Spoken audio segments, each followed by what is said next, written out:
ఒక గ్రామంలో తల్లి, తండ్రి, కుమారుడు జీవిస్తుంటారు. అదేవిధంగా వారికి ఒక్కటే అబ్బాయి. అందుకోసం వాళ్ళు అబ్బాయిని ఎంతో గారాబంగా పెంచుకుంటారు. అదేవిధంగా చిన్నప్పటి నుంచి ఎంతో ప్రేమగా చూడడం వల్ల ఆ అబ్బాయికి పెద్దగా కొద్ది కూడా సోమరితనం వస్తుంది. అంటే చదువుకోవాలనేటటువంటి కోరిక అతని లోపల ఉండదు. పాఠశాలకు వెళ్ళమంటే వెళ్ళడు. కానీ తల్లిదండ్రి తమ యొక్క మనసులో ఎంతో బాధపడతారు. అంటే వాడు పెరుగుతూ ఒక 12-13 సంవత్సరాల బాలుడు కావడం జరుగుతుంది. అయితే ఎంతో ప్రేమగా చూసుకున్నటువంటి తండ్రి, అరే నా కొడుకు ఈ విధంగా బడికి వెళ్ళకుండా చదువుకోకుండా ఈ విధంగా తయారవుతున్నాడు, ఇతన్ని ఏం చేస్తే బాగుంటుంది, అంటే ఎలా చదువుకునేటట్లు చేయాలి అని ఆలోచన చేస్తుంటాడు. అప్పుడు ఆ బాలుని దగ్గరికి పిలుచుకొని ఎంత చెప్పినా వినడు. ఎందుకొరకంటే మరి గారాబంగా పెంచడం వల్ల ఆ బాలునికి తండ్రి చెప్పేటటువంటి మాటలు కానీ తల్లి చెప్పేటటువంటి మాటలు కానీ శ్రద్ధగా వినడు. అదేవిధంగా తండ్రి మనసులో ఎంతో దుఃఖపడతాడు. ఒక్కొక్క కుమారుడు జన్మించాడు లేక. అదేవిధంగా ఇతనికి ఏ విధంగా బుద్ధి చెప్పాలి, ఏ విధంగా చెబితే దారిలోకి వస్తాడు అనే ఆలోచన తండ్రి యొక్క మనసులో కలుగుతుంది.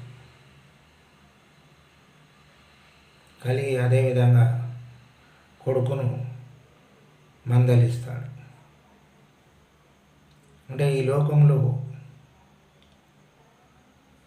విద్యను మించినటువంటిది ఏది కూడా లేదు. అదేవిధంగా మన యొక్క జీవితంలో మనం ఏదన్నా సాధించాలంటే విద్య కావాలి. చుట్టాలకు తల్లిదండ్రులను సంతోషపెట్టేటటువంటిది విద్య. అంటే ప్రతి ఒక్కరు కూడా విద్యను చూసి నిన్ను గౌరవిస్తారు. చుట్టాలు కానీ, తల్లిదండ్రులు కానీ, బయట సమాజం కానీ, నీ దగ్గర విద్య ఉంటే నిన్ను గౌరవిస్తారు అని చెప్పి తండ్రి కొడుకుకు చెప్తుంటాడు. అదేవిధంగా మనం ఎన్నో ఆస్తులు, అంతస్తులు సంపాదించుకోవచ్చు, కానీ జీవితంలో విద్య లేకపోతే జీవించలేం. అదేవిధంగా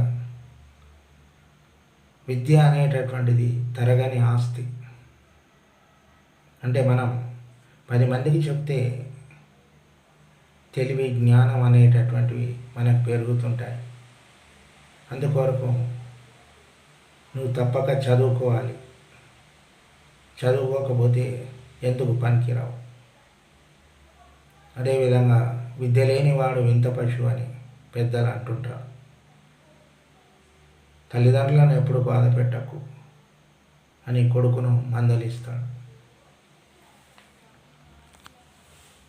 అదేవిధంగా ఈ లోకంలో విద్య అనేటటువంటిది చాలా ముఖ్యం. ఎన్ని కోట్లు ఆస్తులు ఉన్నా కూడా విద్యతో సమానమైనటువంటివి కావు. విద్య లేకపోతే ఒక వింత పశువుగా చూస్తారు. అదేవిధంగా నేను చదువుకున్నాను కాబట్టి ఈరోజు నన్ను అందరూ గౌరవిస్తున్నారు. అదేవిధంగా ఎంతో రాజులైనా కూడా ఈ యొక్క రాజ్యంలో ఉండేవారికి రాజును గౌరవిస్తారు. అదేవిధంగా నీ దగ్గర విద్య ఉంటే ఈ లోకమంతా నిన్ను గౌరవిస్తుంది. నువ్వు ఎక్కడికి వెళ్ళినా గౌరవించబడతావు. అందుకొరకు తప్పగా చదువుకోవాలి. లేకపోతే నేను వింత పశువును చూసినట్లు చూస్తారు అని తండ్రి మందలిస్తాడు అబ్బాయిని. ఆ తర్వాత మన దగ్గర ఉండేటటువంటి వాళ్ళు కానీ స్నేహితులు కానీ నిన్ను తక్కువగా చూడడం జరుగుతుంది. అదేవిధంగా మన చుట్టాలు, బంధువులు ప్రతి ఒక్కరు కూడా ఈ అబ్బాయి చదువుకోలేదు, అదేవిధంగా అల్లరిగా తిరుగుతాడు, సోమరితనంతో బ్రతుకుతాడు అని నిన్ను చిన్న చూపు చూడడం జరుగుతుంది. అందుకోసం ఎలాగైనా నీవు మంచిగా చదవాలి. మంచిగా చదువుకుంటేనే తెలివి, జ్ఞానం అనేటటువంటివి వస్తాయి. జ్ఞానం లేకపోతే ఈ లోకంలో నిన్ను ఎవరు గౌరవించరు. మనం మంచిగా బ్రతకాలన్నా, మన జీవితంలో గౌరవం ఉండాలన్నా చదువు మూలాధారం. చదువు లేకపోతే ఈ సమాజం చిన్న చూపు చూడడం జరుగుతుందని తండ్రి కొడుకును మందలించడం జరుగుతుంది. అదేవిధంగా తండ్రి తిట్టిండు అనేటటువంటి ఉద్దేశంతో, తండ్రి మందలించిండు అనేటటువంటి ఉద్దేశంతో ఎవరికి చెప్పకుండా ఇల్లు విడిచి వెళ్ళిపోవడం జరుగుతుంది. ఆ తర్వాత కొన్ని రోజులకు అంటే తల్లిదండ్రి బాధపడతారు. అరే, నేను అనవసరంగా నా కొడుకును తిట్టాను, వాడు ఇక్కడే ఉంటే బాగుంటుండే, వాడు ఇల్లు విడిచి వెళ్ళిపోయాడు అని తల్లిదండ్రులు బాధపడతారు. అంటే ఎన్ని సంవత్సరాలైనా తిరిగి రాడు. అప్పుడు వెళ్ళినప్పుడు 14-15 సంవత్సరాలు ఉంటాయి. తండ్రి ఎంతో బాధపడతాడు. మళ్ళీ అబ్బాయి మాత్రం ఎక్కడికో వెళ్ళిపోతాడు. వెళ్ళిపోయి ఒక గురువు దగ్గరకు చేరుతాడు. అంటే ఇప్పుడు ఉపాధ్యాయుడు, ఆ కాలంలో గురువు. అతని దగ్గరకు వెళ్ళి, నేను ఎలాగైనా చదువుకోవాలి, నాకు చదువు అంటే ప్రాణం, నీవే నాకు చదువు చెప్పాలి అని అతని కాళ్ళ మీద పడతాడు. అంటే అంతవరకు అతని చదువు మీద ఇంట్రెస్ట్ ఉండడు. అంటే తండ్రి తిట్టిండు అనే ఉద్దేశంతో తండ్రి చెప్పినటువంటి మాటలు అతని తెలిసిపోయి జీవితంలో ఏ విధంగా ఉంటే బాగుంటుంది అనేటటువంటి ఉద్దేశంతో అతను బయటికి రావడం జరుగుతుంది. అదేవిధంగా ఒక ఉపాధ్యాయుని దగ్గరికి వెళ్ళి అంటే తెలుసుకుంటాడు. ఎవరైతే ఉత్తమ అయినటువంటి ఉపాధ్యాయుడు ఉన్నాడో, గురువు ఉన్నాడో, వాళ్ళ దగ్గరికి వెళ్ళి అతని కాళ్ళ మీద పడతాడు. గురువు గారు, నాకు ఎలాగైనా విద్యను నేర్పండి అని చెప్పి అక్కడికి వెళ్ళి ఎంతో ఇంట్రెస్ట్తో అదేవిధంగా గురువును సేవించి గురువు దగ్గర ఉండి విద్యను నేర్చుకుంటాడు.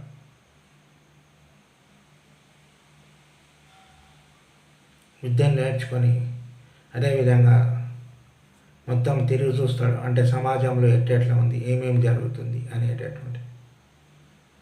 అంటే ఎక్కడికి వెళ్ళినా కూడా విద్యకు ప్రాముఖ్యతని ఇవ్వడం జరుగుతుంది. అంటే మన యొక్క జీవితంలో ఎన్నో ఆస్తులు, కార్లు, బిల్డింగ్లు సంపాదించుకోవచ్చు, కానీ అవి శాశ్వతమైనటువంటివి కావు. మనం చదువుకున్న విద్య అనేటటువంటిది మన జీవితాంతం మన దగ్గర ఉంటుంది. అదేవిధంగా మన యొక్క జీవితంలో విద్యను నేర్చుకున్నట్లయితే దొంగలు కానీ, రాజులు కానీ, వేరే వాళ్ళు ఎవ్వరు కూడా దోచుకోలేరు. విద్య అనేటటువంటిది మన యొక్క సొంత ధనం. అది అంటే దాన్ని మనమే, మన లోపలే ఉంటుంది విద్య. మనం నేర్చుకున్న విద్య జీవితంలో ఎక్కడికి వెళ్ళదు.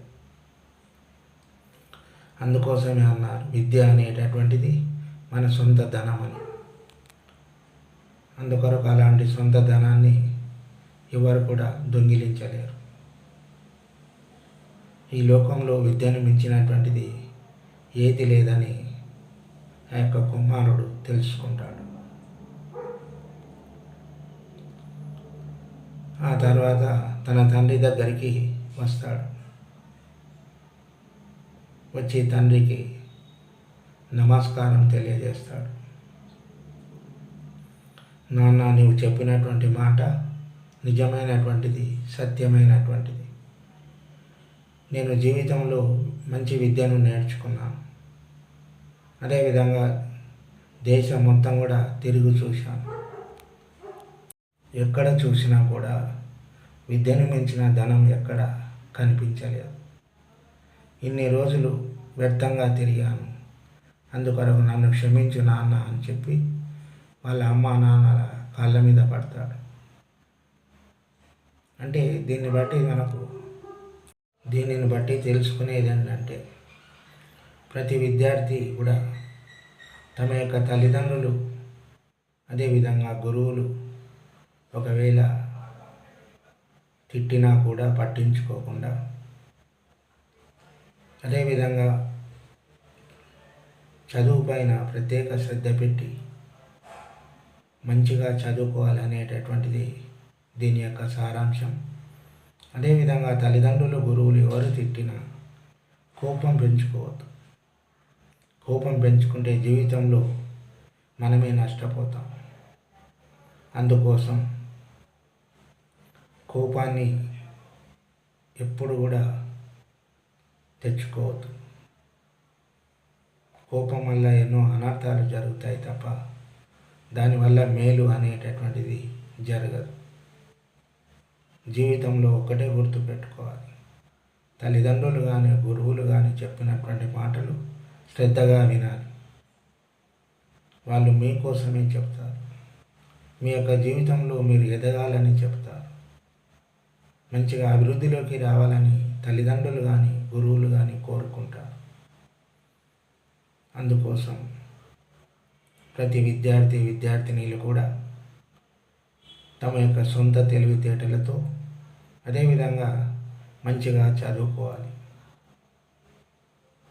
విద్యను మించినటువంటి ధనం కానీ సంపాదన కానీ ఈ లోకంలో ఏవీ లేవు. ఎక్కడైనా మంచి క్రమశిక్షణతో మెలగాలి, మంచి క్రమశిక్షణగా చదవాలి. అదేవిధంగా గురువులు చెప్పిన మాట వినాలి. క్లాస్ రూమ్లో పాఠం చెప్తున్నప్పుడు శ్రద్ధగా వినడం నేర్చుకోవాలి. అటువంటి వారి ఉత్తమ విద్యార్థులుగా ఎదగడం జరుగుతుంది. అంతేకాని సోమరితనంతో ఉంటూ అదేవిధంగా బయట వీధుల వెంట తిరిగేటటువంటి పద్ధతి మార్చుకోవాలి. ఇక్కడ తండ్రి అందుకొరకే వాళ్ళ అబ్బాయిని మందలిస్తాడు. మందలించినందుకే అబ్బాయి సోమరితనాన్ని విడిచి అదేవిధంగా నా తండ్రి నా కొరకు మంచిగా చెప్పిండు అనే ఉద్దేశంతో వెళ్ళి మంచిగా చదువుకొని రావడం జరిగింది.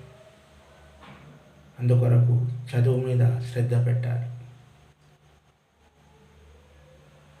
చదువు లేకపోతే మన విలువ అనేటటువంటిది ఉండదని తెలుసుకోవాలి. చదివే మనకు మూలాధారం. చదువు లేకపోతే జీవించడం కష్టం. అంటే జీవించవచ్చు, బ్రతుకుతాం, కానీ విలువ అనేటటువంటిది ఉండదు.